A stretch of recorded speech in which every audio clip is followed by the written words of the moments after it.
week-end à Palerme se termine. On vous offre quelques idées, quelques billes d'extension autour de Palerme. Il est vrai que la Sicile africaine, comme on la surnomme, a beaucoup à offrir. Petit village perdu au milieu de la montagne, petite station balnéaire du bout du monde.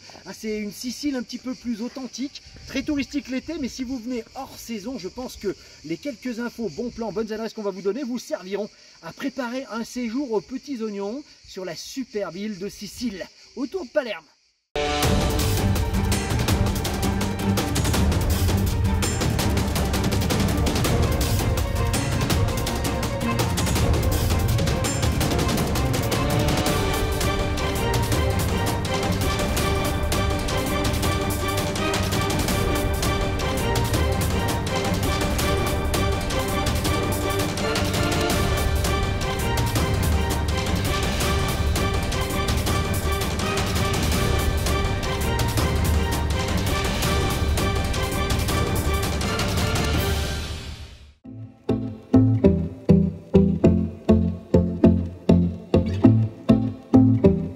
En 2 minutes c'est fait, 23 € pour nous trois. Arrivé à 12h50, départ à 11h, calculé. 2 grosses heures de route, quai numéro 8.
La Casbah a vraiment des airs de Tunisie ou de Maroc, toute blanche, avec des portes bleues, c'est vraiment super. La Sicile aux multiples couleurs.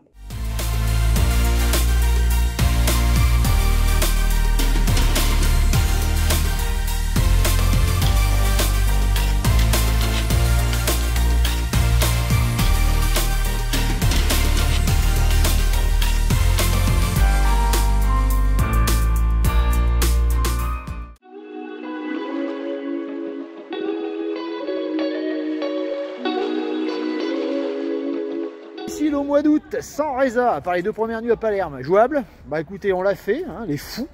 Bah, ça s'est plutôt pas trop mal passé. Alors le budget est quand même conséquent, même si je pense qu'on a quand même fait, en réservant direct sur les hôtels ou en réservant la dernière minute sur Booking, on a quand même fait quelques économies. On s'est fait un petit peu peur une journée, hein. On a eu un appartement pas terrible. Bon, pour le reste, ça s'est super bien passé. Donc avoir un peu de pif, un gros pif comme moi, et ça passe.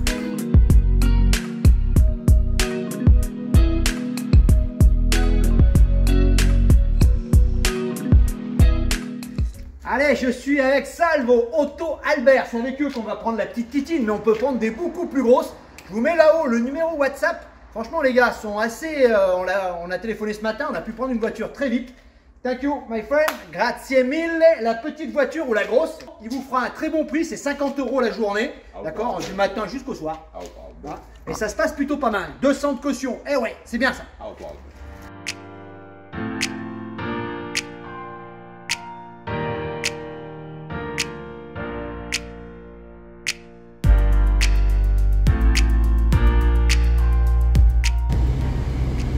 Pas un mauvais plan forcément de louer une voiture en Sicile pour aller découvrir la Sicile un petit peu plus authentique, moins touristique, c'est certain.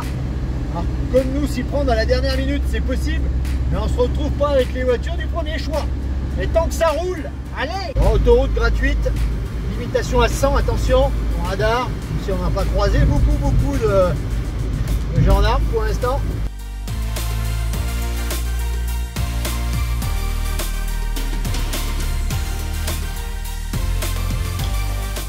pour notre hébergement dans la région de Castellammare. On a choisi quelque chose de perdu sur une colline face à un château fort au loin. On a trouvé ça sur Booking. C'est le bon plan qu'on vous donne.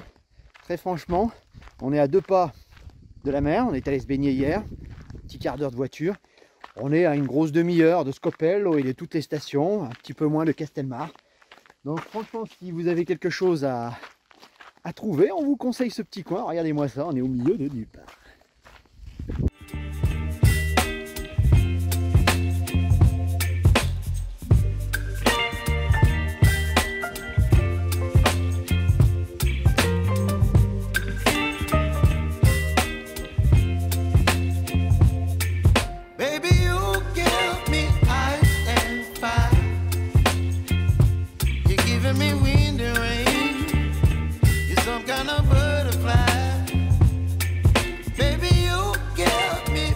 Ou l'art de trouver les bons coins. On loge là-haut. Le patio est à nous. Alors demandez-moi pas où c'est très difficile. Heureusement la dame nous a envoyé les coordonnées GPS qui nous a pas empêché de nous perdre sur des chemins complètement improbables. Alors en face il y a quelques petites maisons en ruine, c'est un ancien hameau. Celle-ci a été restaurée avec beaucoup de goût. D'accord, on est bien là? On est bien.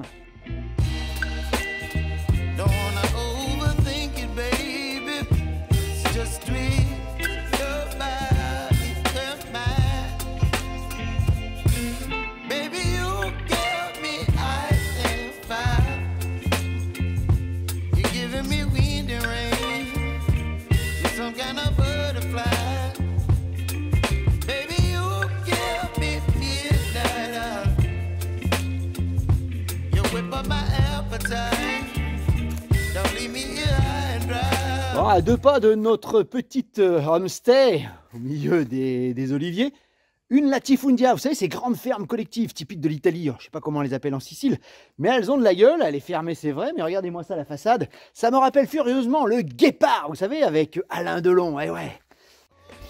Bon, en réservant sur Booking, faites attention, ils mettent les photos des 3 logements, parce qu'il y a 3 logements, vous ne serez pas tout seul, même si c'est un petit peu, c'est un petit peu trompeur quand on regarde l'annonce, 80 mètres carrés, on se dit bon, on doit être tout seul là-haut. Non, il y a 3 logements, il y a celui-ci, c'est celui qu'on préfère, avec la petite cour intérieure.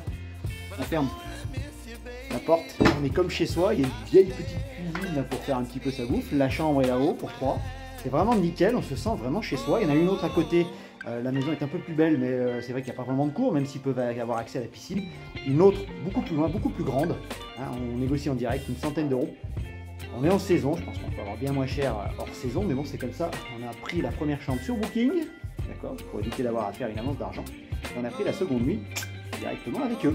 Et oui, je vous mets quand même le numéro là-haut, si vous voulez les appeler.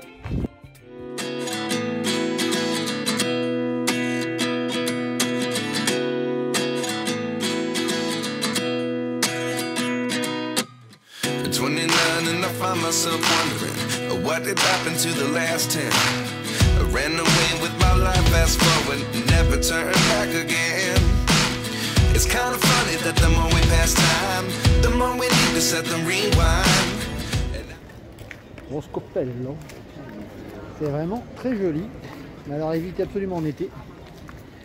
Il y a 10 fois plus de touristes que d'habitants, vous en doutez, et chaque habitation est un resto, une boutique dédiée au dieu tourisme. Autant dire qu'en été, fuyez hors saison, ça doit être autre chose.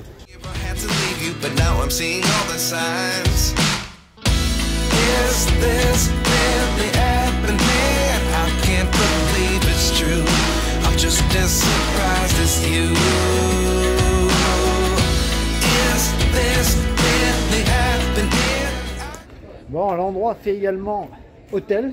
Bon, en saison, c'est pas la peine. Par contre, le restaurant avec terrasse sul mare est vraiment un bel endroit, un endroit familial. C'est la grand-mère qui vous accueille à la réception, c'est la petite qui vient prendre la commande. Non, franchement, on a bien aimé. Les prix sont plutôt corrects par rapport à ce qu'on a pu voir à côté. Et puis la vue, par exemple, sur la tour en bas est tout simplement extraordinaire.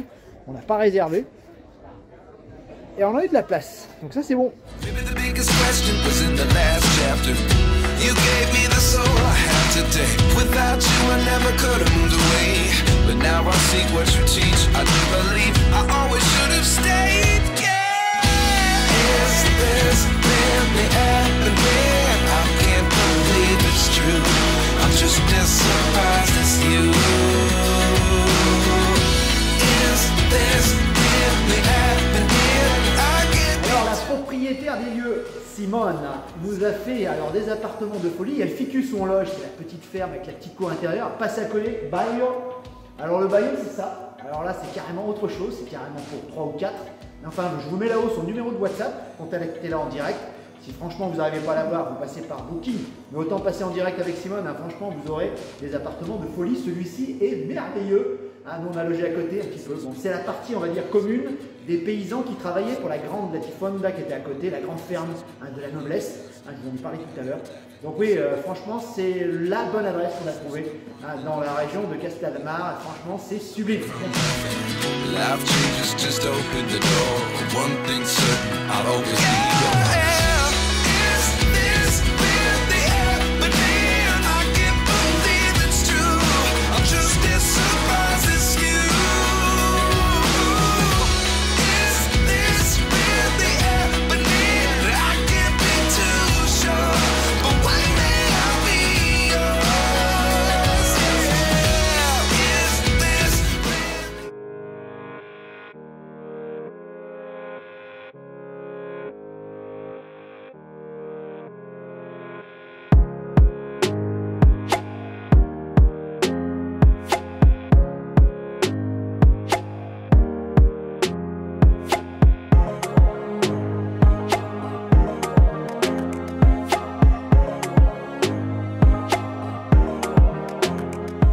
Un peu plus de 70 km de Palerme, le long de l'autoroute qui mène à Trapani ou à Mazara del Vallo, où nous serons bientôt.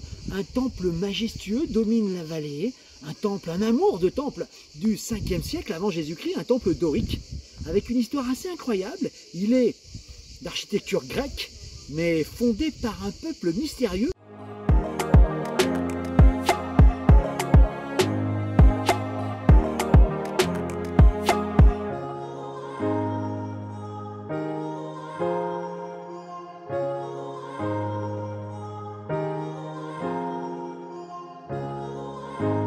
Pour la petite histoire, les origines de la ville sont assez floues. Thucydide évoque les Élymes, qui seraient des descendants des Troyens, installés ici après que Troie est brûlée. Rappelez-vous de vos cours de 6e, Iliade, Homère, Hector, Achille, etc. Quoi qu'il en soit, ils se sont installés ici, ces fameux Élymes, bien avant les Carthaginois et les Grecs. Ils vont fonder ici une cité prospère, liée à la mer, mais pas seulement. Sachez qu'elle va avoir, après moult vicissitudes, attaquée par les Grecs, les Romains, etc. Elle terminera son histoire avec les Vandales, qui mettront un point final à l'histoire de la ville au 5e siècle, après Jésus-Christ.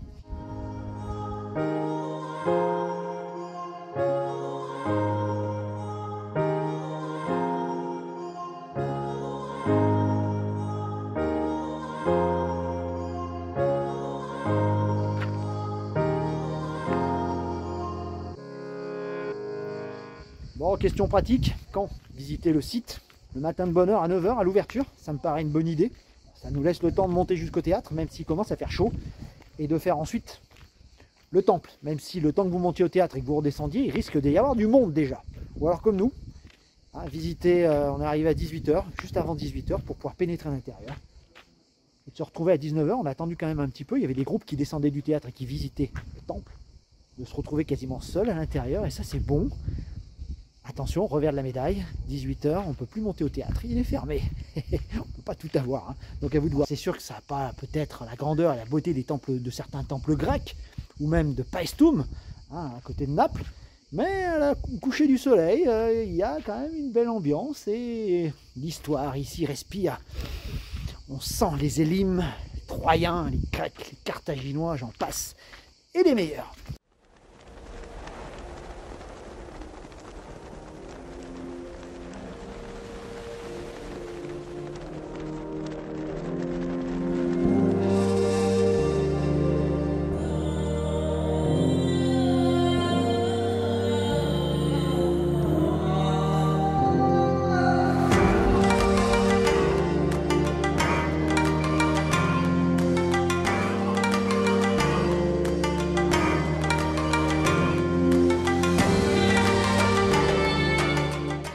Après les ruines de ces gestes qui vous auront peut-être laissé un petit peu sur votre faim, poussez 1 heure plus loin jusqu'à la Grande Rivale, de ces gestes dans l'Antiquité, Selimont.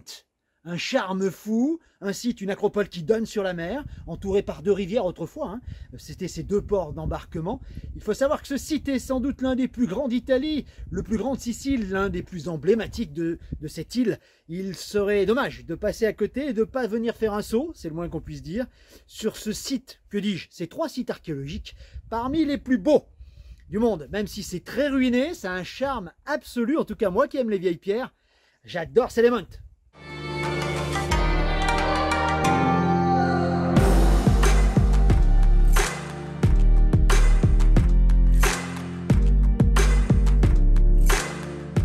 Bon, le site de Selimont est très vaste.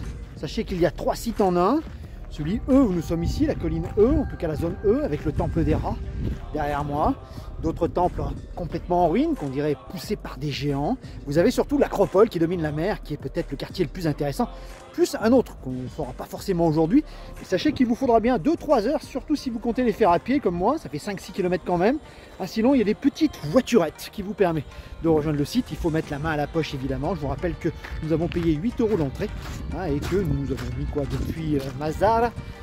On a mis une petite trentaine de minutes, même pas. Bon, autre info pratique, sachez que si vous voulez faire les 2 sites, Segest et Selimont, qui est sa grande rivale, hein, c'est à peu près à une petite heure de route l'une de l'autre. Donc tout à fait faisable dans la même journée, même si ça fait quand même bouffer pas mal de sites archéologiques.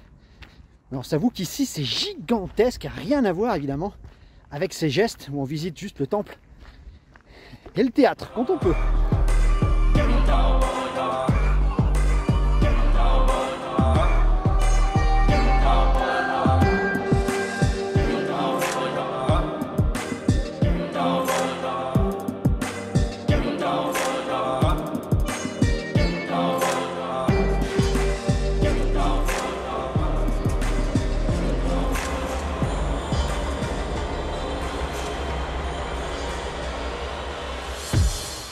Le tonnerre gronde derrière moi, ça tombe bien, c'est Zeus, on est dans son temple, en tout cas ce qu'il en reste. Sachez que, vu la taille des colonnes, vous aurez compris que c'est sans doute l'un des plus grands temples de l'Antiquité, ni plus ni moins, dédié à Zeus, contrairement à celui qui est à côté, qui a eu un peu plus de chance, remonté, celui d'Héra, sa femme. Pour toute proportion gardée, sachez qu'il fait 2 fois la taille de l'acropole, en tout cas celui de l'acropole d'Athéna. Évidemment, je veux parler du Parthénon, ça vous laisse imaginer un petit peu la taille de l'édifice, même si aujourd'hui il n'y reste pas grand chose, promenez-vous à l'intérieur, vous allez voir ces colonnes faramineuses, ensemble bâties par des géants, et ouais, c'est Zeus qui nous parle.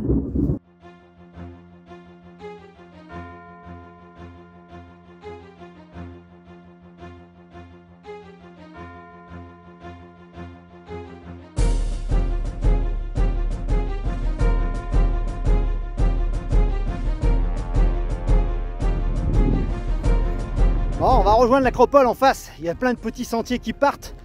On est le temple des rats juste derrière moi, on va tout droit. Là, il y a une rue qui descend et ensuite l'acropole qui domine la mer. Pour ce qui est sans doute, allez, le grand moment de la visite de Selimont, cette acropole, ce temple, la mer au loin, sublime. Mais quand on voit la taille du parc archéologique, on se dit qu'il y a encore beaucoup à faire, beaucoup de travail pour les archéologues.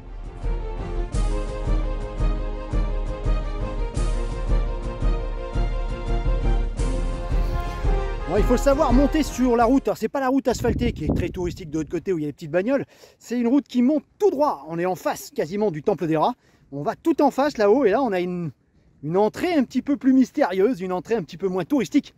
Ouh là là!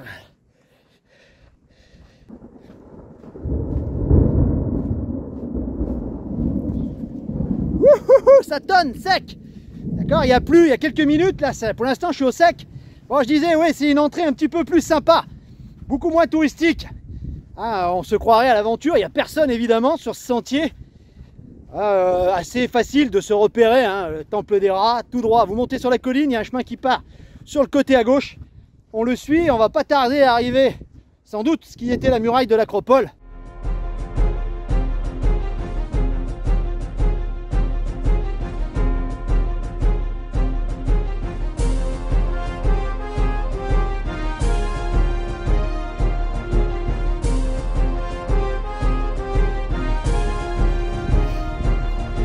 Nous sommes sur les impressionnantes fortifications nord qui viennent nous rappeler que, sans doute comme à l'Acropole, le site a été utilisé comme forteresse par la suite. Il faut dire que sa position stratégique est assez exceptionnelle, hein, face à la mer. Des murs cyclopéens. Ah ouais, on pouvait se protéger ici sans problème. Et c'est ce que les hommes ont dû faire.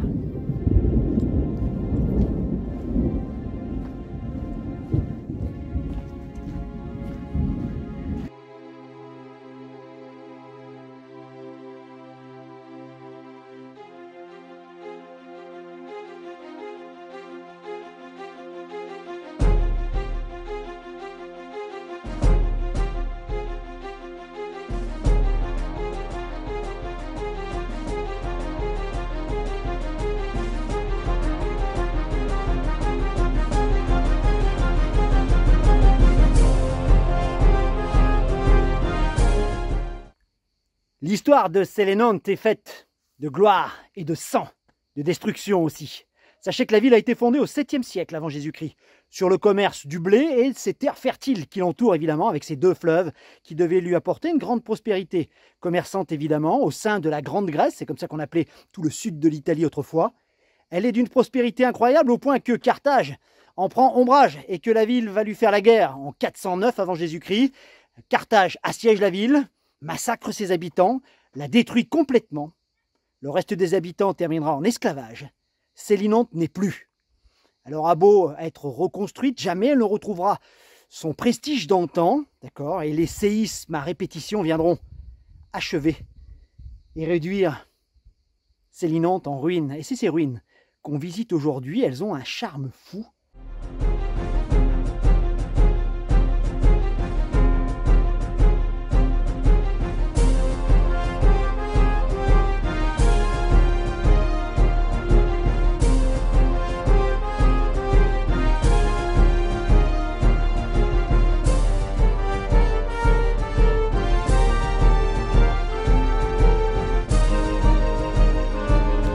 Le moins qu'on puisse dire, c'est que les Grecs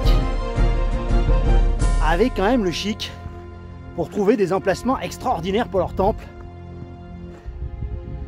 Je pense à celui de Poséidon, sur la pointe de l'Attique, en Grèce, le Parthénon évidemment, mais tellement d'autres sites. Les dieux étaient face à la mer.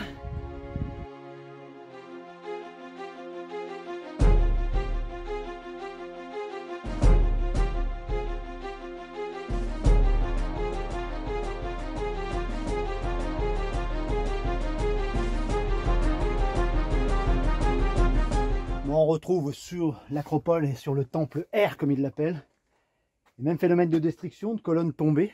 Il en reste quelques-unes qu'ils ont laissées debout, qu'ils ont en tout cas reconstruites, j'imagine. Mais là aussi, une ambiance à nul autre pareil, les lézards qui courent un petit peu partout sur les pierres, le soleil qui tape.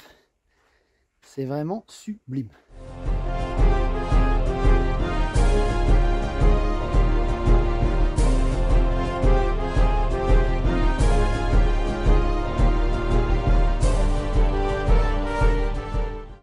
Bon, pour la petite histoire, les 14 colonnes encore debout, relevées en 1925 quand même, hein, auraient été dédiées, en tout cas ce temple était peut-être dédié à Apollon.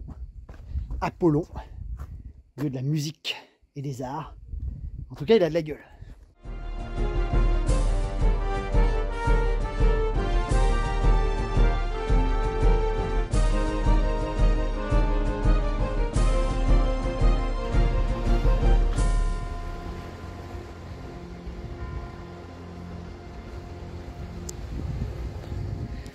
Par rapport à toutes les plages bondées d'Italie, très franchement, elle fait envie celle-là.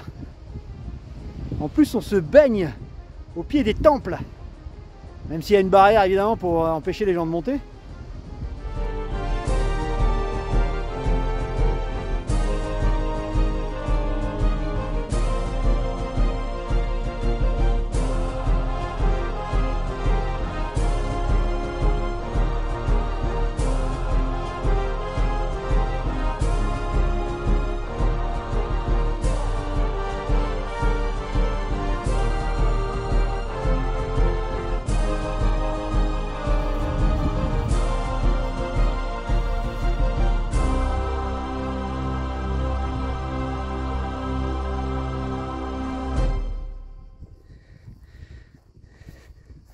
Bon allez, on quitte le temple des rats sous le soleil.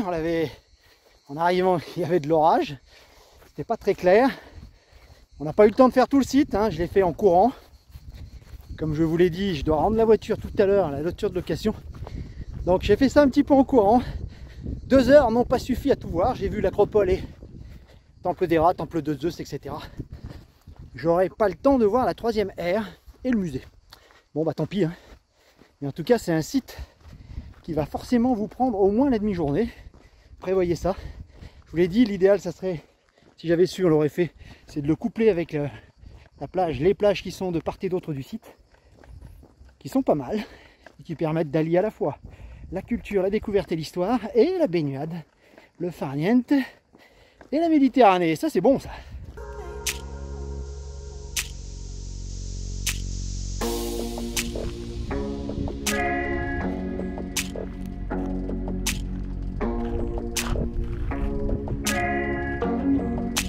San Cataldo, ça doit être le nom de la plage, j'imagine. On est venu ici un peu au pif et comme d'habitude on a eu de la chance. Tant mieux, vous allez me dire. Mais bon, la plage en elle-même ne casse pas 3 pattes à un canard, du galet, de l'algue, un petit peu de monde sur le bout, mais vous voyez un escalier qui part dans le fond là-haut. La beauté et la surprise est au bout du chemin. Sachez que là-bas, vous avez une grotte. Alors certes, il y a beaucoup de monde sur les escaliers, mais enfin, dès que vous descendez, vous posez vos affaires, vous êtes dans l'eau. Sublime, on peut aller au fond de la grotte. C'est la petite excursion qu'on vous propose à quoi 20 minutes à peu près de notre sublime hébergement perdu dans la campagne.